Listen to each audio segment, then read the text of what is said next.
Hello everyone, welcome to a very exciting match which I played against Samay Raina in one of his arenas on his channel, and in this match Samay was with the white pieces and I was with the black pieces, and this was a match which was played on leeches where both of us had a very similar rating.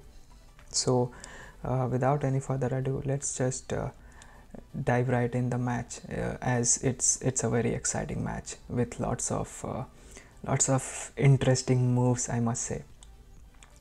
So as usual, Samay opened with c4, the English opening, and here I responded with d5, and this is not a very common move in response to c4, because if I look at the database of games played, the most common move against c4 is either e6 or e5 or knight f6, and d5 is actually the 11th most common move. So yeah, I wanted to go for an Scandinavian kind of a setup where the queen comes out early. So Samay took on d5, I took captured back with the queen, and white developed his knight to c3 with a tempo on the queen, and I just simply retreated my queen. Here instead, I think a better move for queen is either a5 or d6. d6 has been recently played by Magnus Carlsen a lot, and after queen a5, I think the continuation is like you push c6, bring the queen here, then you fianchetto your bishop, and then you know develop your kingside piece, castles, then someday you push this pawn further and create a battery and try to meet white, but none of that happened, and I just played queen d8. And on the fourth move, white played knight f3, and before this the most common moves here are either d4 or g3, but knight f3 is actually a new move in this position. So as of move 4 we have a completely new game. I responded with knight f6, just developing my pieces and maybe plans of putting my square on e7 and going for castles. White took this opportunity and played e4, just capturing more space in the center. I continued with my plan. I played e6, creating some room for my dark square bishop. Here white played bishop c4, also preparing for castles, and maybe play d6 in the future and then open his dark square bishop. So yeah, it's a good developing move for white. I continued with my plan, played bishop e7, castles, and at this point I was expecting something like d6, but instead white went for e4, which was a very aggressive move. And here I considered moves like knight to d4 or knight to d5 or knight to d7, but for some reason I didn't like knight to d4, knight to d5 that much, because after knight to d5 he can actually take, and then I take with the pawn, and then he plays d5.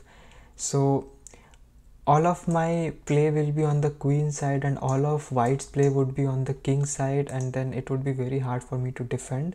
So instead I went knight d7, which was the best move in this position. It also attacks the pawn on e5. So here white defends that pawn with d4, and that was the best move in the position. But if you look at it, this pawn on d4 is actually a weak pawn for now, because it's not supported by any other pawn. So I played a developing move, knight c6. Here Samay quietly played bishop back to b6, maybe with the idea of putting his bishop on c2 and then playing d3 in the future sometime. uh, I I kind of envisioned that, and I made a prophylactic move of avoiding knight g5 of any sort, because then it further pressures the h7 pawn, which I didn't want, because that would be a very deadly attack. And Samay simply continued with his plan. He played bishop c2. I just put my knight to a more useful square, making some room for my light square bishop to develop. Also, the knight on d7 was not doing much now that the pawn on e4 was defended by the d5 pawn. The pawn on e5 was defended by the d4 pawn. And here Samay played queen d3, which I think is the best move, as it threatens checkmate. And if I defend with g6, then my pawn on h6 is hanging. And I briefly considered f5 here as well, but then I lose a piece because if I go here, white takes with en passant, and then I don't have time to save my bishop, as I am getting close to mate. So instead I played g6, stopping checkmate, but at the same time giving up this pawn on h6. After g6, white actually played a bad move, and knight h4, I mean, that's just a free piece. So black took the free piece, and only then white took on h6. Now here I started feeling the heat, because my king side is very weak, and the king on g8 is wide open. My rook is under attack. If I try to save my rook here, white can probably consider moves like this, and then entering the position. I mean, it's very difficult. And also this was a blitz game, 3 minutes game, so defending in time trouble is very difficult. So I just went for a simplifying move where I wanted to exchange this piece, giving up an exchange, but it comes at a cost, because if white takes here, I'll probably take the bishop with my king. And now if you look at it, my king is suddenly very safe, because I can put my bishop on g7, and all the threats are nullified. So Samay didn't go for this, and after my move bishop g4, he actually played queen h3, which I didn't expect actually, but I think it was a good move, as now his plan is, if I take his bishop on h6, the queen enters my king's territory, which is quite nerve-wracking in a 3-minute game. So I had no option there. I took his bishop, he took with the queen. And now we have reached the critical position from the thumbnail. So I'll give you all a couple of minutes to pause the video and find the best move for black. So in this position, all the Stockfish recommended moves actually favor white, and the current position is a draw. But I played a move in the game which actually gives an advantage to black. So yeah, feel free to pause the video and find the best move for black, which is the only move which gives an advantage to black. Okay, so for those of you who are here to enjoy the show, the move is knight e7, and congrats to all the people who actually found this move, because it's often said that a backwards retreating knight move is a very powerful move. But why is this move so powerful? So if you look at this position, the f6 square is quite weak, and white probably wants to put his knight on f6, and that would be a checkmate. And I don't have time to play something like so if I didn't play this move, and I don't have time to play rook e1, because my king is stuck, the queen is just too strong. So the move knight e7 is actually a defensive move, where if white plays knight e4 with the idea of knight f6, I can play knight f5 myself with the idea of taking white's queen. So here, after this move, white continued with his plan and played knight e4, and I continued with my plan and played knight f5. And here white immediately played knight f6, although I think this was a mistake, because a move maybe something like yeah, queen h3 could have been considered, and then the f6 would have been a much more stronger move, because if here I have the black has a chance to actually sack his queen for a knight, which I did in the game. I took on f6. So at this point white's queen is also hanging and black's queen is also hanging, and if white captures black's queen straight away, I can just take white's queen and I will be a piece up. So here instead white took on f8, sacrificing his own queen for a rook, and I had no option. I had to take the queen, which I did, and only now that white took the black's queen on f6. But if you look at the evaluation now, black has an advantage because the pawn on d4 is weak, and black is actually up in material. It has like 2 minor pieces for a rook. So yeah, it's a pleasant position for black now, and with this move black captured an extra pawn. Here white played rook c1, just defending this bishop, although I think the best move in the position here would have been something like bishop d3, defending this key square on e2, and then maybe the rook can come later. But after this rook c1 move, black had a very simple fork on e2, forking the king and the rook, but somehow at this point, if you look at the time, white had 1 minute 33 seconds and black had over 2 minutes, like 2 minutes 5 seconds. So I was just blitzing out moves very quickly, and I played c6, although this was also a decent move, because later on if the white bishop moves, then the c7 pawn would no longer be hanging. So c6 is a good move. And then I think Samay saw the fork and he just played rook e1, defending that threat. And here I put my knight in an excellent square, knight d5, which is often the plan in Scandi, where you have this long-term plan of putting your knight on d5 and you have this kind of triangular structure. So here white played bishop b6, attacking this wonderful knight, but I simply captured, and white had to capture, doubling his pawn on the v file.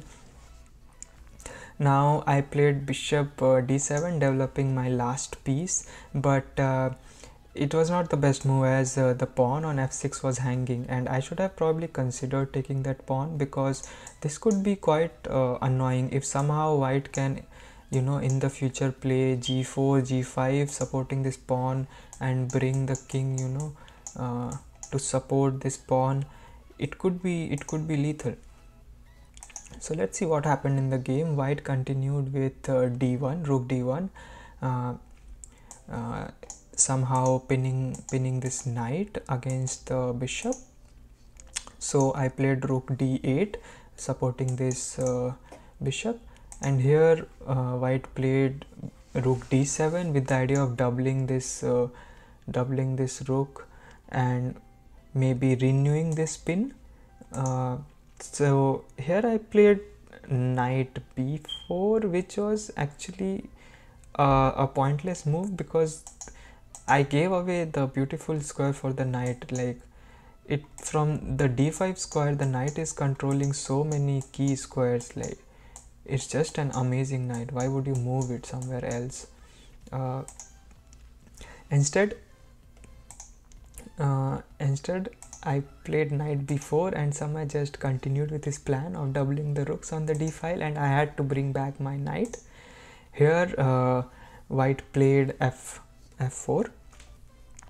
So at first instance it looks like it's a free pawn, but it is not, because if I take this, then white simply takes my bishop and takes, and white wins a piece.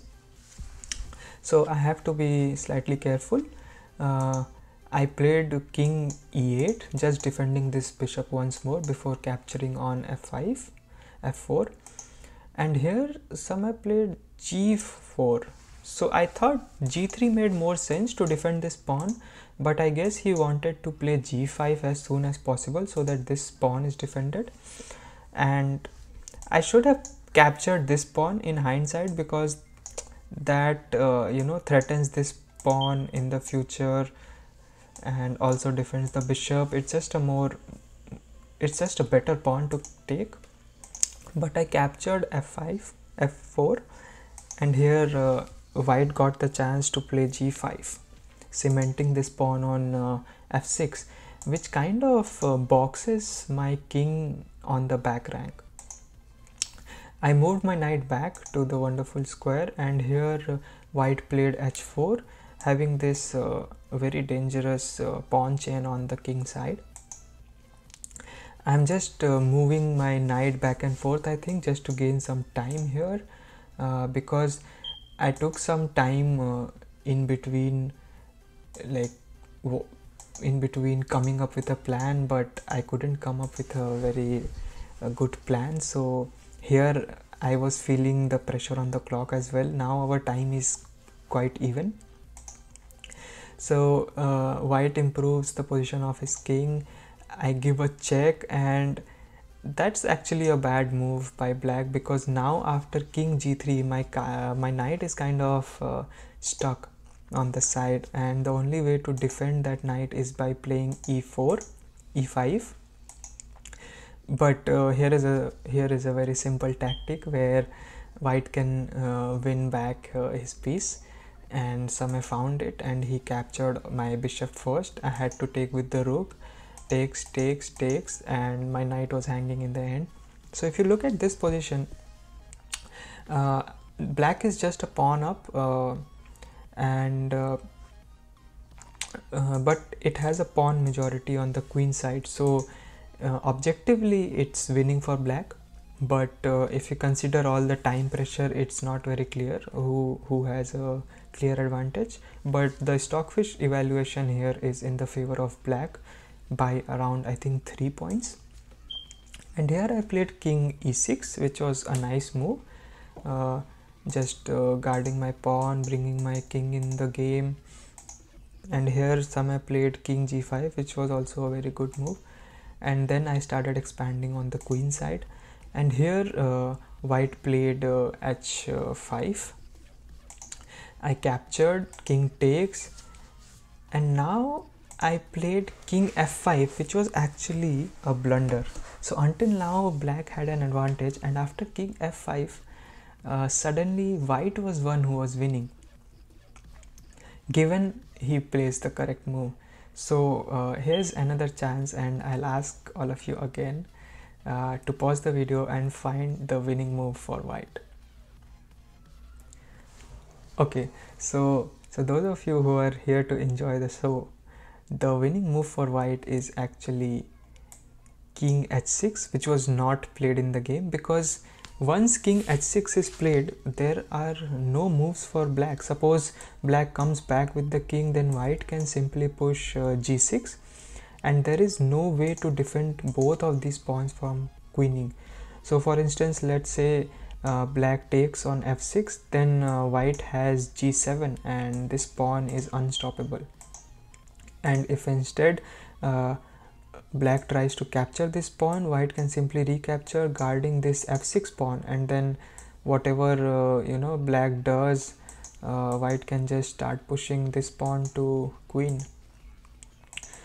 So this was a missed chance for white.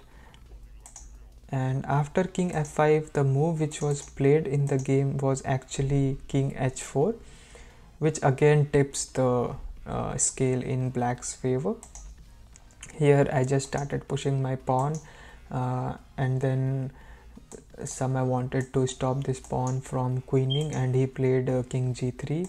I just gobbled up his remaining pawns, and Now it's just a matter of pushing the white king back, and here I basically had this pattern where you push 2 pawns forward and deliver checkmate. So it was in move 54 that Samay Raina lost this game. Yeah, so if you guys find this kind of video interesting, please consider subscribing to my channel. I have recently started to stream chess every day, so your subscription will be highly appreciated. Thank you.